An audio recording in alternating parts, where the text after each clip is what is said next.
Good morning. I'm here. I'm here. I'm here. All right, people. We know what day this is.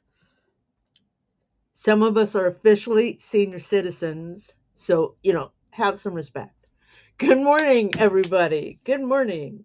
Um, so I was thinking this week, I just didn't feel. Oh, good morning, Letty and Cindy and Barb and Gail. Good morning. Good morning, everybody. Cindy says she's out of town with her daughters. Um, she's had a couple of new grandbabies. I'm sure she's granning it up. All right. So I was thinking this week, I was thinking about today, um, and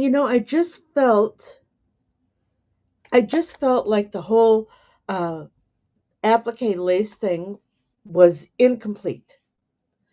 Um The one thing we didn't cover is for those who don't digitize, for those whose software is just very basic, um, they can do this too, but they don't know how. So, excuse me one moment. Hold on. So sorry. Um, so let's focus on the non-digitizers who want to get in on the fun. And basically, your software, all you need is to be able to make a running stitch, be able to make a satin stitch or a satin column. You also need a knife tool because we need to cut it in half. Or if you don't have a knife tool, we can just do um, two halves, and you'll see about that in a minute. And then the last thing you need is a software that has some built-in motifs. Yeah, we don't have to make crazy brand new motifs. I mean, we can customize motifs, sure. But we, the non digitizers, do not have to run out, and try to find somebody. Um, Hello, Diane. Try to find somebody to create motifs for us. So, how are we going to do that? All right. We are going to open up our software. And, okay, I admit, I've always had a fondness for the shape of a heart, as well as the color red and roses. Yes, people, it is my birthday today. Thank you. Thank you all.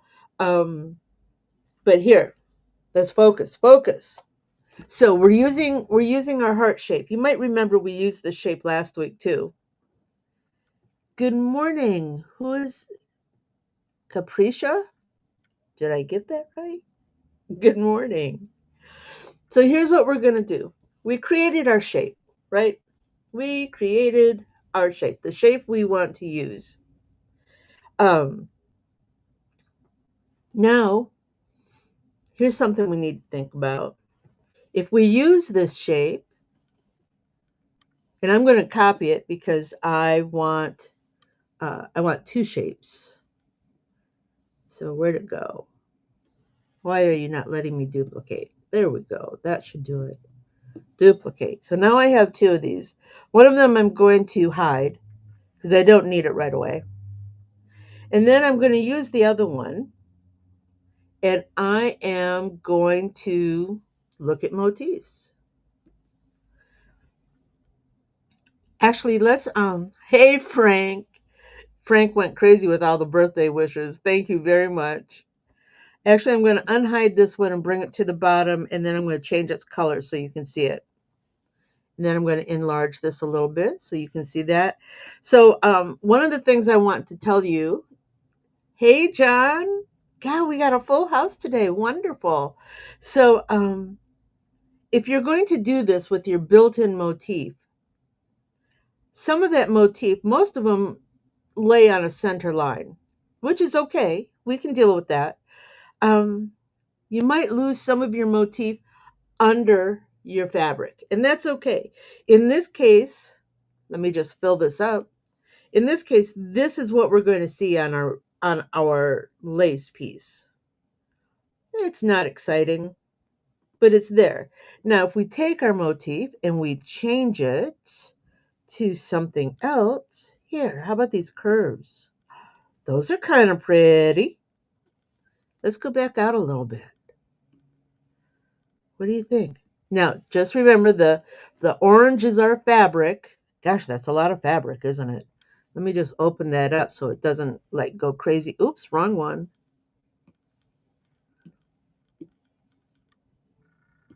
That's better. All right, so the orange is our fabric.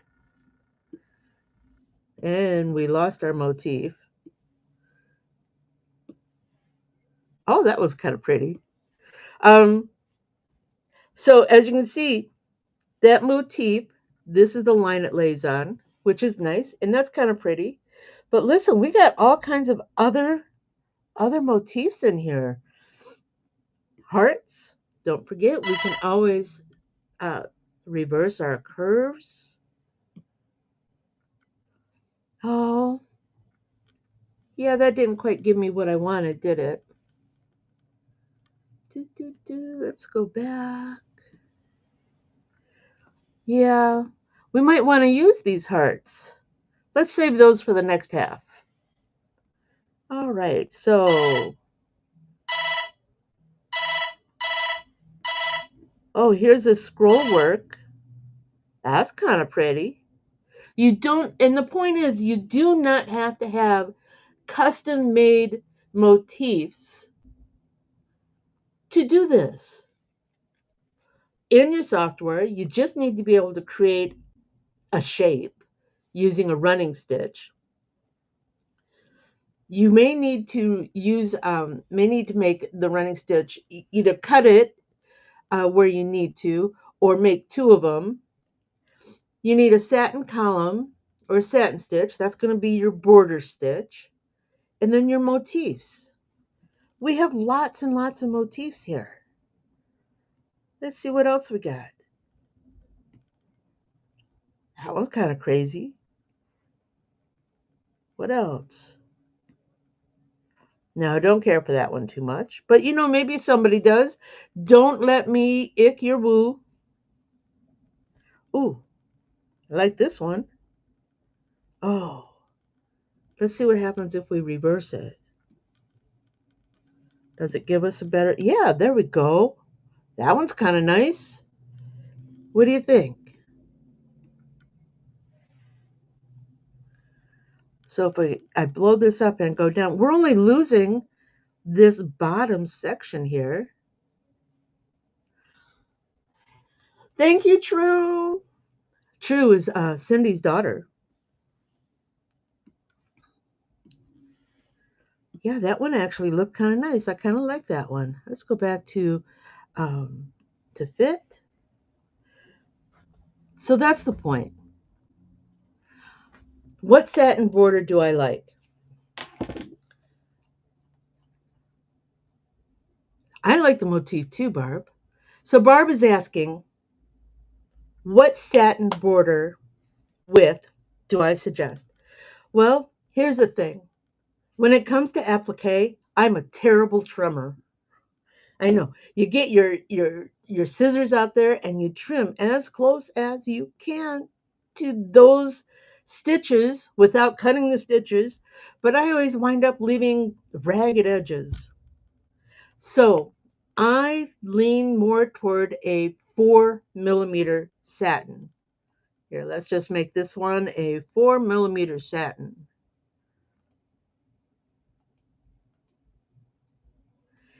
And I take that 4 millimeters.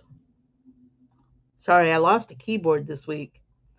And I take that 4 millimeters and I take that from doing patches. Your standard commercial made patch uses a 4 millimeter. Um, I just drew a blank. All right, somebody help me. What is the border on a marrow? 4 millimeter 4mm marrow stitch. So I figure if they can use a 4mm for a marrow, I can use it for an edge. Now look at here. Something I want you not to be concerned with. We have some of our motif peeking out underneath our border, but we're not going to worry about that because remember, this is applique, and this whole open area here is actually laid in fabric. So your fabric is actually going to cover up these edges. So don't worry about that. But let's go back to our full size. Let me get here and catch up with you guys. So, but what if the motif you want to use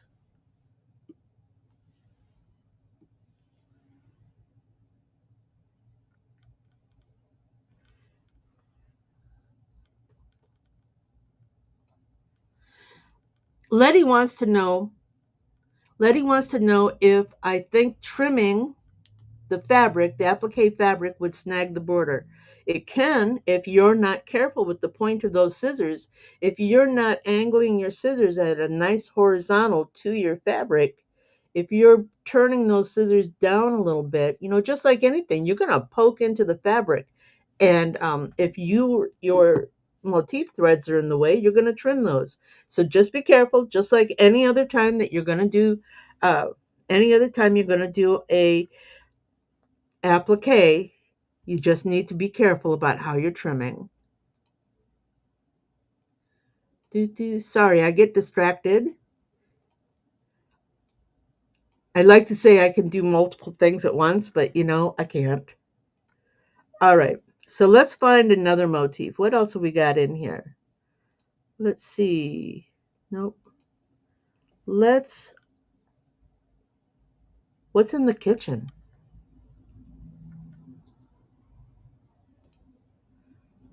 Oh my goodness. What is that? Those are mixers. That's a mixer.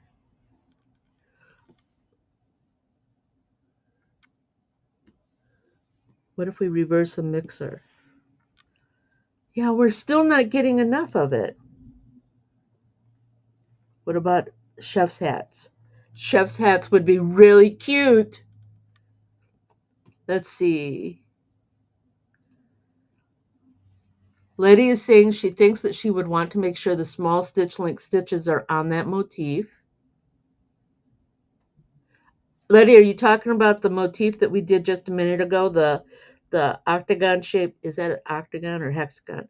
The other shape. And Barb is saying that she would probably laser cut her applique fabric. A lot of people don't have that option, and she's right. A lot of people don't have that option. But if you do, sure, you get that nice clean edge, not have to worry about cutting or trimming onto your fabric. Okay, so yeah, I want to use these little chef hats. Those are really cute. But if you look, I got that you can't tell they're chef hat. You can't tell it's a chef hat because half of it is underneath into our fabric. So how do we fix that? I want you to determine the size of your chef hat.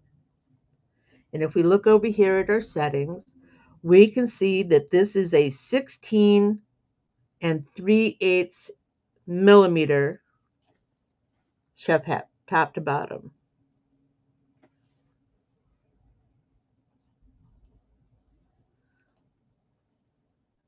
What does Barb say? It's amazing how many motifs are the same decorative stitches as on her Viking. Yeah, I wouldn't. I'm not surprised. Um, motifs are Motifs can be generated by a third party and sold to different manufacturers. So we're going to use this chef hat, but we have to do something different. So what are we going to do? We're going to hide our chef hat for a moment. Hide. We know that it was 16 millimeters. So what are we going to do? This is where the another part of the satin column comes into place. 16 millimeters on center is 8 millimeters on each side. We know that our chef hat went into our fabric by 8 millimeters, so we need to bring it out of the center by 8 millimeters. So how do I do this? I take my second line. Remember, the first one is doing the motif. The second one is going to be our cover stitch. But right now, we're going to do something else with it. We're going to copy it again. Copy, duplicate. We're going to hide this one. Hide. Hide, I said. Hide. There we go. We'll change this one's color. And we're going to make this satin column 16 millimeters. I know that is like way too wide for your machine, but we're not doing this for the machine. We are going to make this 16 millimeters. Again, I lost a keyboard this week. Oh my God, that's massive. Okay, now for those of you who do not have this capability, you can copy your line and make it smaller and then measure until you get your 16 millimeters. Now, I really don't need a satin piece this wide. I can do two things. I can create another line. I know, Letty, it's huge. But I don't want it on the inside. I want it on the outside because that's where I want my hats to sit. So I'm creating a running stitch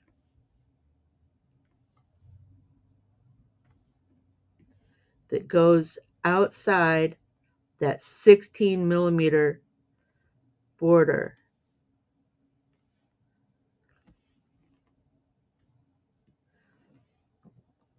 So now we have a running stitch. We're going to make that a different color. We're going to get rid of our 16 millimeter satin. We're going to unhide our border stitch. And look, if I turn this back into a line and I measure this,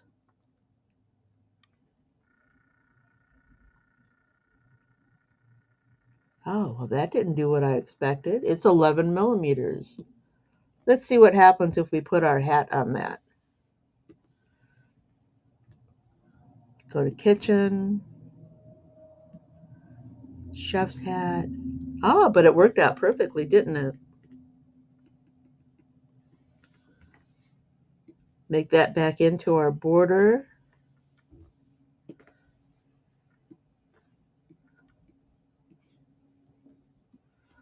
What do you think? Oh, going the wrong way. There we are. Wouldn't that one be fun? Wouldn't that be fun? Yeah, I think so too. Now, wait a minute. We got some overlaps here. Remember, how did we fix that last week? Letty, you know how we fixed it last week. And this is where the knife comes into play, or again, you can make two lines, but we cut our lines.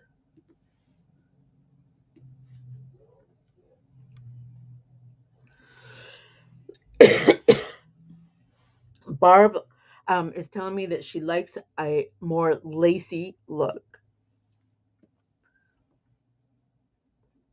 I think this one would be a lot of fun. Slice and dice. You got it, Letty. You got it. That's exactly what we did. We sliced it in half.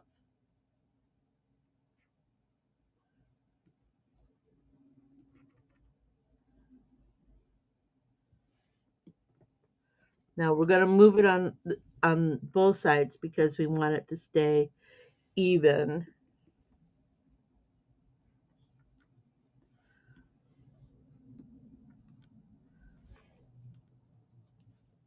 What does it look like now? It doesn't look like chef's hats, does it? Looks like a flower instead of a chef's hat. I was just thinking that, Gail. All right, so let's see what else we got here. We have children. Oh, that's cute. It's a baby buggy. Wouldn't that be so much fun for a baby shower?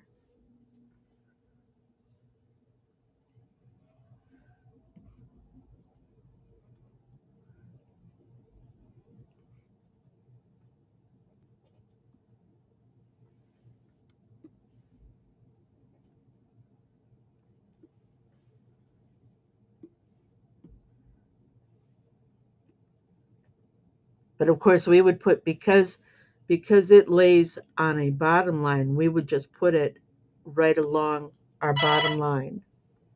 What else have we got in here? Nature. Oh, these are cute. What if we made these a little bit bigger? Then we have to spread them out a little bit. But again, they're laying on this bottom line.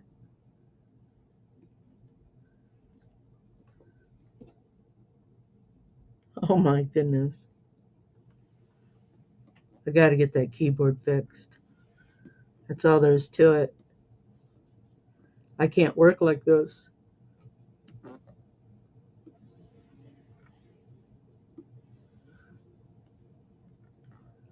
Do, do, do. Let's put those flowers on that bottom line. And, whoops, wrong one. Nature. Make those flowers a little bit bigger.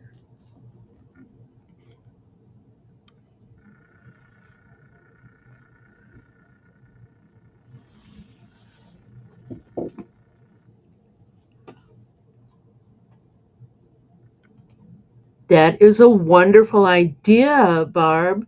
Could you use the offset border tool to make a couple of stacked layers regarding the spacing to overlap, touch the, uh, click the redwood button.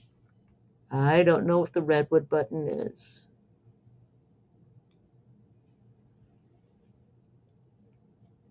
But that's an idea. Let's see what we can do with this offset tool.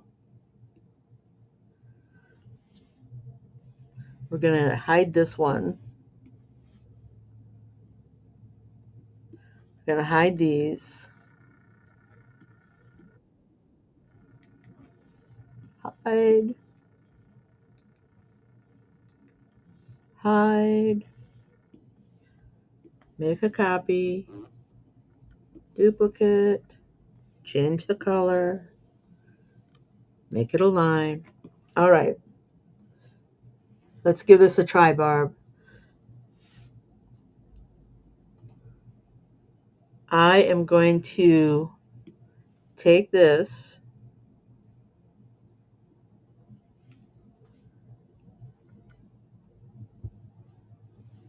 come over here.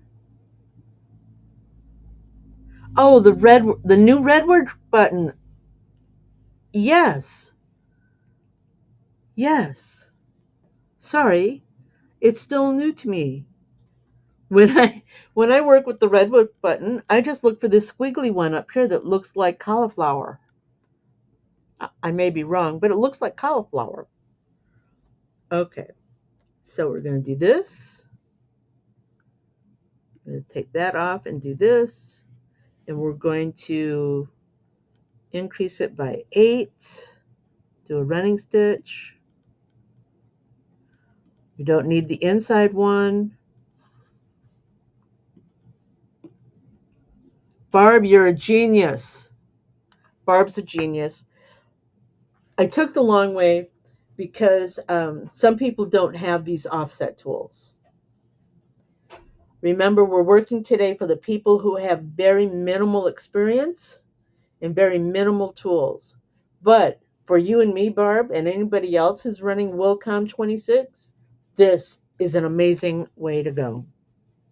And then again, with our motif, what is playtime? Oh, popsicles!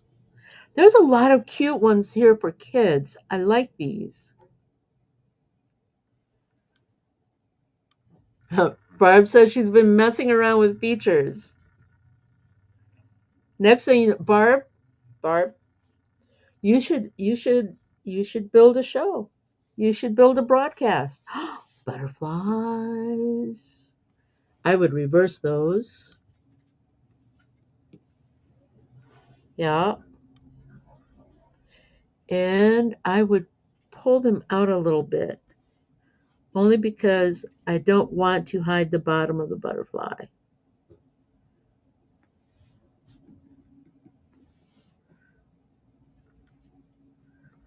So, oh, talk to me afterwards, Letty. Maybe there's something I can do to help. Letty says she's having troubles getting her Willcom 26 and too much to do. Willcom 26 to load properly. That's kind of cute. You know, the whole idea of this lace edge applique is that it looks like the lace is underneath the border. But some of this is just really cute. And maybe, and remember, you're the designer of your own work. If you don't want it, if you just want a border of butterflies, make a border of butterflies.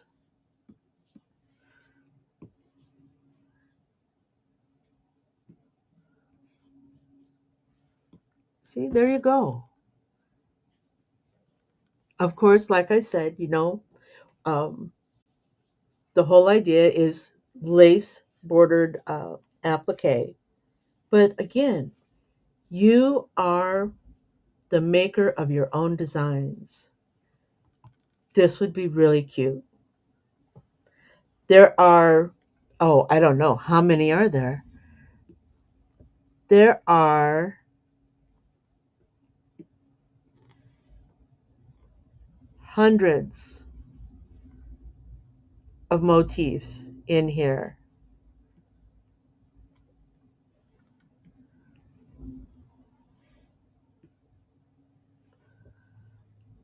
Find what you like and experiment and have fun with it. Go crazy with your motifs. Enjoy it. Be part of the party. We're having a really good time out here with lace edge applique. Here's another flower. That one's kind of squarish. Ooh, that's pretty. Again, just get in there and have fun with it. And this one I would set up so that it would go underneath.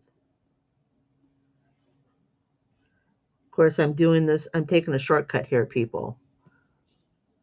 But again, this one, I would need to cut this piece right here so that I could move.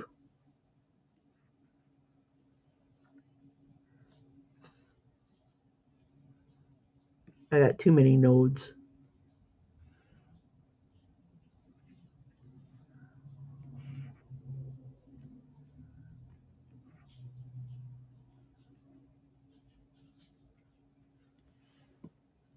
I like that. All right, people. If you have any questions about this whole uh, using your built-in motifs to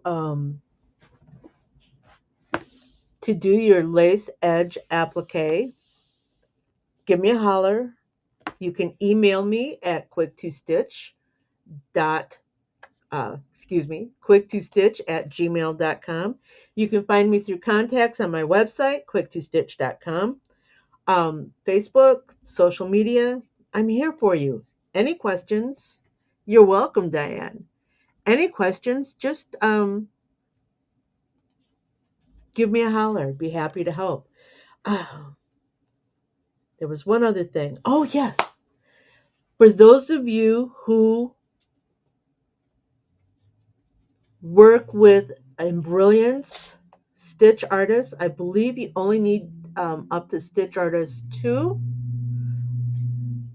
Lisa Shaw. Thank you, Barb. This is funny. Barb says that she has gone down the motif rabbit hole. So going back to Embrilliance, if you own Embrilliance Stitch Artist, go over to the Embrilliance website.